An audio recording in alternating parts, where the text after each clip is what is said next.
नमो तस्स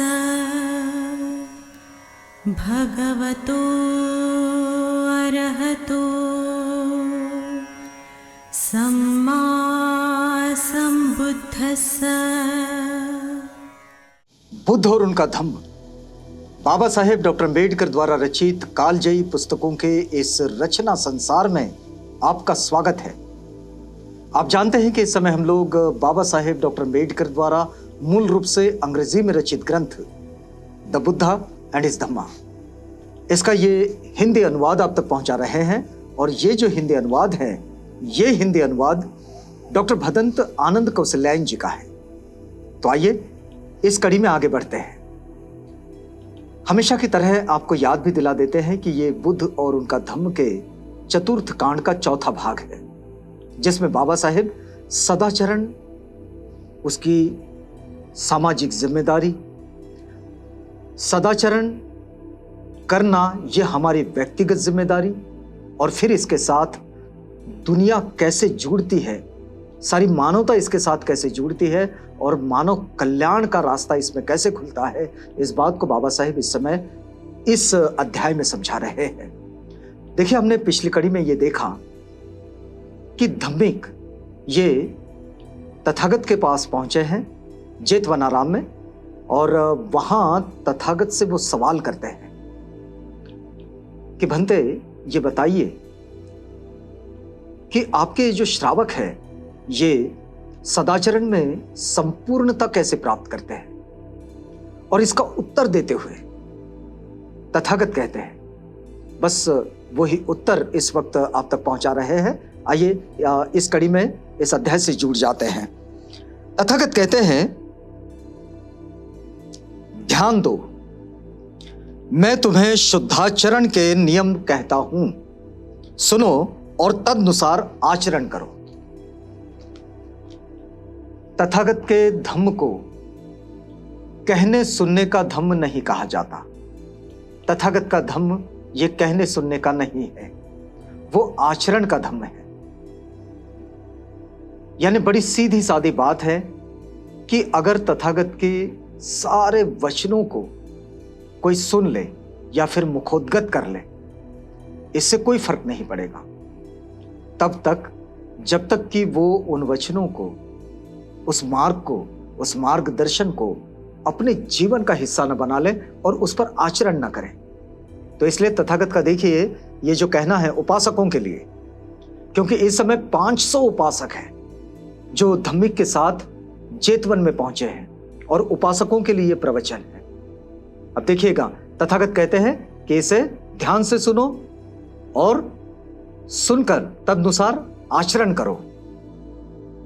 तथागत कहते हैं, जान से मारो नहीं, हत्या न करो, हत्या का अनुमोदन न करो, सबल या दुर्बल कैसा भी प्राणी हो उसकी हिंसा न करो। बहुत सारे लोगों को अपनी ताकत दिखाने का बड़ा शौक होता है और दुर्बलों पर अपनी ताकत को आजमाते रहते हैं। बहुत सारे सबलों को ऐसे देखा जा सकता है। तथागत कहते हैं, चाहे सबल हो चाहे दुर्बल, किसी भी प्राणी की हत्या ना करो, ना हत्या का समर्थन करो, उसका अनुमोदन करने की भी जरूरत नहीं, और न किसी को जान से मारो, ना हत्या करो, ना हिंसाचारी बनो, कुछ भी नहीं। हिंसा और हत्या दोनों से दूर हो जाओ। फिर वे आगे कहते हैं कि कोई उपासक जानबूझकर न चोरी करें, न चोरी कराएं और न चोरी का अनुमोदन करें।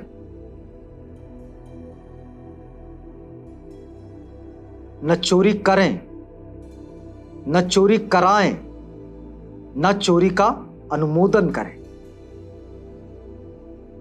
फिर क्या? तो जो चीज अपनी नहीं है उसे जबरदस्ती उठा न ले, चोरी है। अगर कोई चीज दान में दे दे तो बस उसे ही ले, किसी चीज को उठाए ना, बहुत सारे लोगों की समस्या हो जाती है, कभी किसी सुनसान रास्ते पर चलते होते हैं और कोई चीज रास्ते में पड़ी मिल जाती है, मन ललचा जाता है और जो चीज अपनी ना होते हुए भी उसे उठा लेते हैं।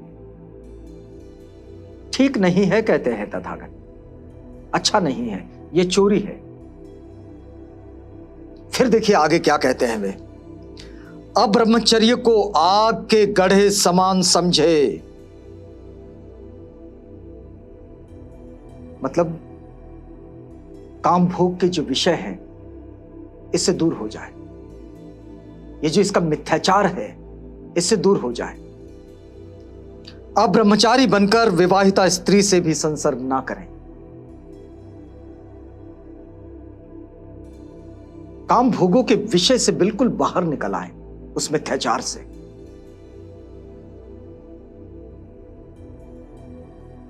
तथागत इसके लिए शील भी देते हैं, कामे सुमिच्छाचार वेरमणि सिक्खापदं समाधियामि।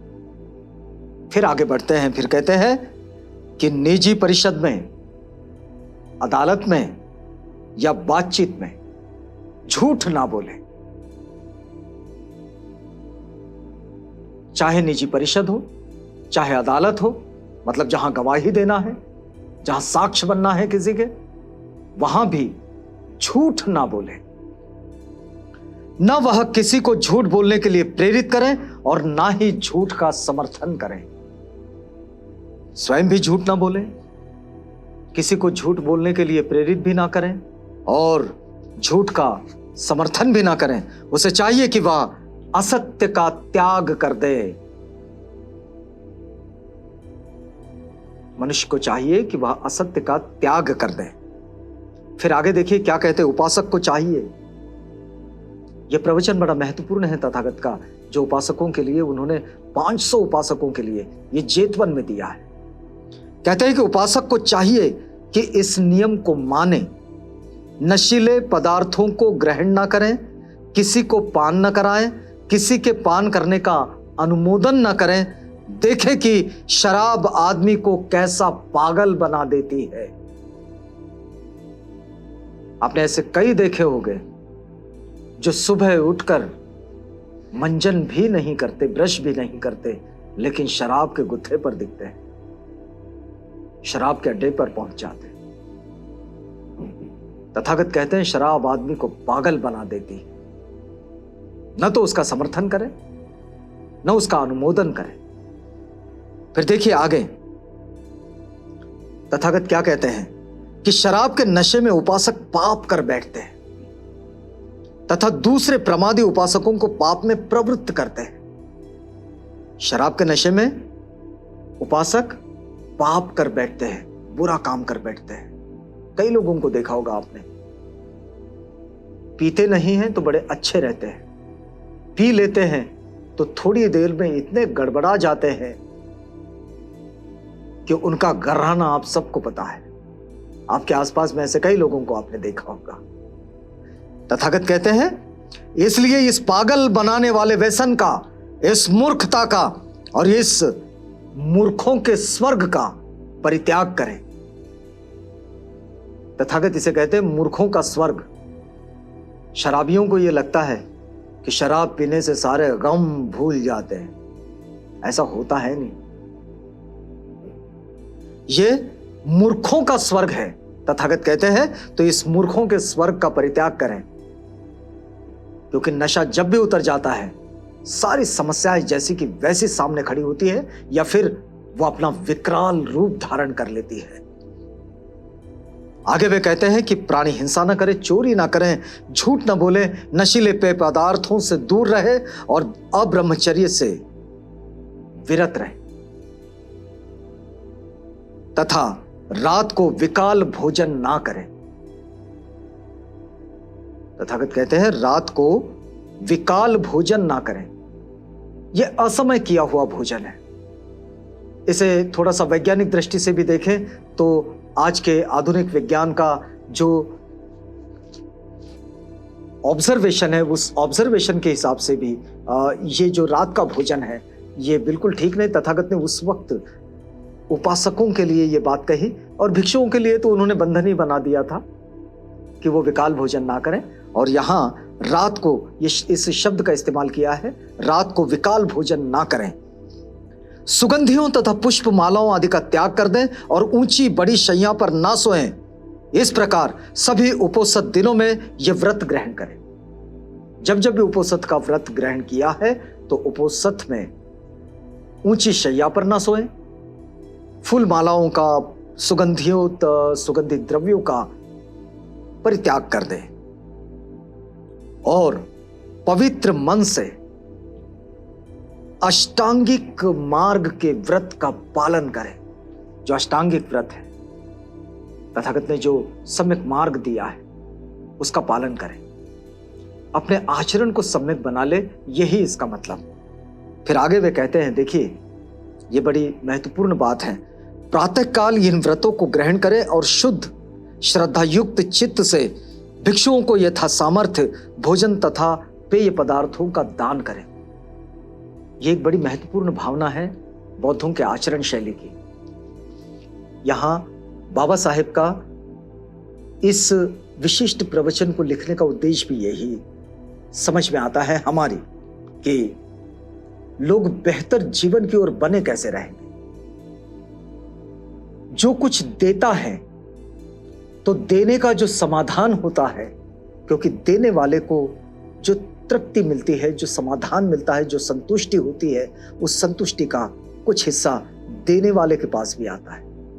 और इसलिए शुद्ध मन से, पवित्र मन से लिखा है कि शुद्ध और श्रद्धायुक्त चित्त से भिक्षुओं को यथा सामर्थ्य भोजन तथा पेय पदार्थों का दान करें।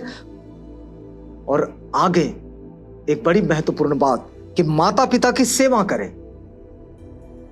माता पिता को परेशान ना करें, उनको अपने से अलग ना करें, माता पिता की सेवा करें और धम्म कार्य करें, धार्मिक कार्य करें।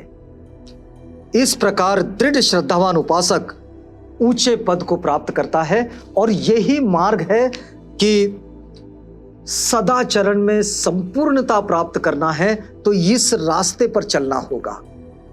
और इसलिए ये रास्ता जो भिक्षु चलते हैं तो वो भिक्षु संघ सदाचरण की संपूर्णता को प्राप्त कर लेते हैं। और इसलिए भिक्षु संघ ये तथागत की दृष्टि में हमारे समाज का एक मॉड्यूल है, आइडियल है, मतलब जिसको हम एक नैतिक आदर्श के रूप में देख सकते हैं। तथागत जो वचन सिखाते समझाते हैं वो यहाँ देखने को मिलते हैं और दिखाई देते हैं। अब ये वक्त पूरा होता है तो हमें यहाँ रुकना होगा और ये अध्याय भी पूरा होता है। अगली कड़ी में मिलेंगे तो अगले अध्याय से जुड़ेंगे। तब तक के लिए हमें इजाजत दीजिएगा।